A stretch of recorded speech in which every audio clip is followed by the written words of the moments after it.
One thing that wasn't mentioned was just covering some of those sort of areas that you probably want to be thinking about in your active defense, or tools that you've got. I like the concept of, in this particular adversary engagement, the power of decoys.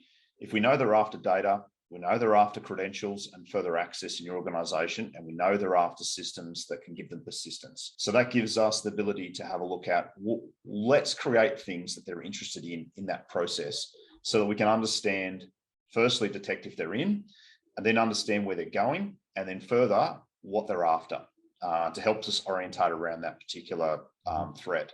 So I see this in 4 sort of areas. Firstly, we can create fake users or decoy users, decoy data, decoy credentials, or decoy systems. There's some real tricks here in this process. So if you think about decoy users, well, you can think about, and I like with Lapsus, there's some great examples about their ability to poll and enumerate AD to find out things. So if we took it literally, we'd think of a particular tool, but if we're thinking about it in a broader sense, okay, well, they're going to be after those credentials in AD. So do we make those credentials?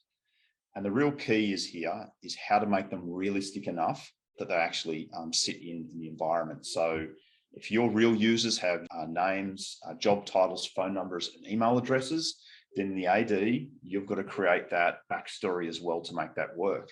And then you've got to make a decision whether you're actually going to create the phone numbers, the email accounts, etc., and watch those as well through the process. So you're not just literally taking the example from Lapsus.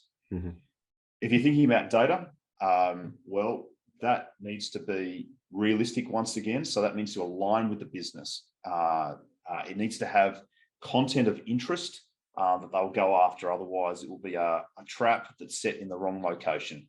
It needs to be somewhere where it can be found.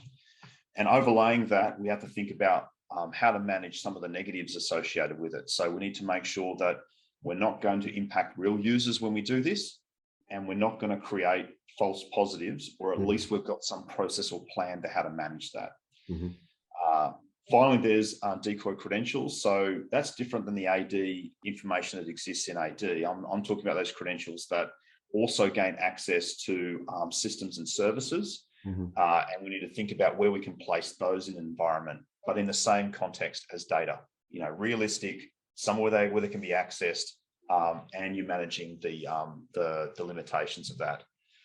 And finally, there's decoy systems, and I think they fall into 2 categories: a low interaction decoy system, which is really gives you detection and detection only, and a higher end decoy system, which is an ability for you to gain intelligence through the process, which helps you in the next phase.